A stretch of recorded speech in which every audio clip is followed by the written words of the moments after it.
एक समय की बात है। समय के साथ साथ राजा कृष्णदेव राय की माता बहुत वृद्ध हो गई थी। एक बार वह बहुत बीमार पड़ गई। उन्हें लगा कि अब वे शीघ्र ही मर जाएंगी। उन्हें आम से बहुत था, इसलिए जीवन के अंतिम दिनों में वे आम दान करना चाहती थी। सो उन्होंने राजा से ब्राह्मणों को आमों को दान करने की इच्छा प्रकट की। वह समझती थी कि इस प्रकार दान करने से उन्हें स्वर्ग की प्राप्ति होगी। सो कुछ दिनों बाद राजा की माता अपनी अंतिम इच्छा की पूर्ति किए बिना ही मृत्यु को प्राप्त हो गई। उनकी मृत्यु के बाद राजा ने सभी विद्वान ब्राह्मणों को बुलाया और अपनी मां की अंतिम अपूर्ण इच्छा के बारे में बताया। कुछ देर तक चुप रहने के पश्चात ब्राह्मण बोले, यह तो बहुत ही बुरा हुआ महाराज। अंतिम इच्छा के पूरा न होने की दशा में तो उन्हें मुक्ति ही नहीं मिल सकती। वह प्रेत योनि में भटकती रहेंगी। महाराज, आपको उनकी आत्मा की शांति का उपाय करना चाहिए। तब महाराज ने उनसे अपनी माता की अंतिम इच्छा की पूर्ति का उपाय पूछा। ब्राह्मण बोले, उनकी आत्मा की शांति के लिए आपको उनकी पुण्यतिथि पर सोने के आमों का दान करना पड़ेगा। अतः राजा ने मौ की पुण्यतिथि पर कुछ ब्राह्मणों को भोजन के लिए बुलाया और प्रत्येक को सोने से बने आम दान में दिए। जब तेनालीराम को यह पता चला तो वह तुरंत समझ गया कि ब्राह्मण लोग राजा की सरलता तथा भोलेपन का उठा रहे हैं। सो उसने उन ब्राह्मणों को पाठ पढ़ाने की एक योजना बनाई। अगले दिन तेनालीराम ने ब्राह्मणों को निमंत्रण पत्र भेजा।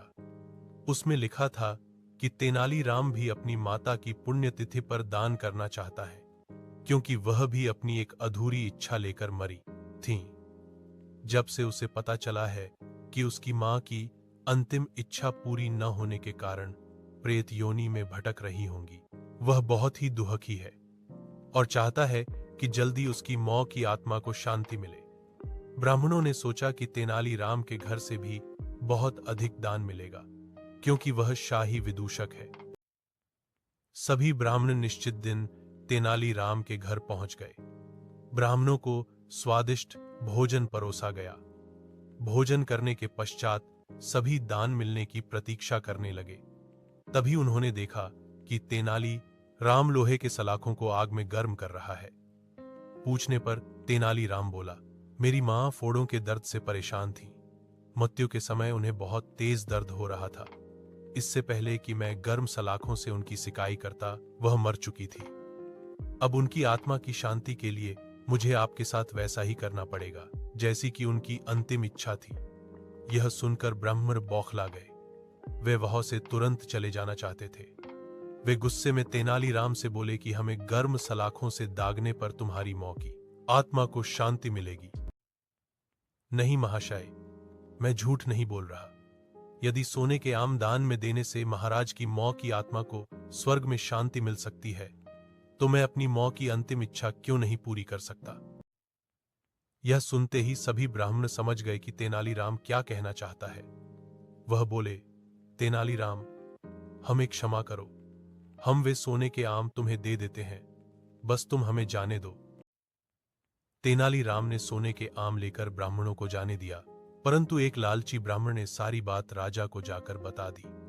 यह सुनकर राजा क्रोधित हो गए और उन्होंने तेनालीराम को बुलाया। वे बोले, तेनालीराम, यदि तुम्हें सोने के आम चाहिए थे तो मुझसे मौग लेते। तुम इतने लालची कैसे हो गए कि तुमने ब्राह्मणों से सोने के आम ले लिए। महाराज, मैं लालची नहीं हूं, अपितु मैं तो उनकी लालच की प्रवृत्ति को रोक रहा था। यदि वे आपकी मौ की पुण्यतिथि पर सोने के आम ग्रहण कर सकते हैं, तो मेरी मौ की पुण्यतिथि पर लोहे की गर्म सलाखें क्यों नहीं झेल सकते। राजा तेनालीराम की बातों का अर्थ समझ गए। उन्होंने ब्राह्मणों को बुलाया और उन्हें भविष्य में लालच त्यागने को कहा।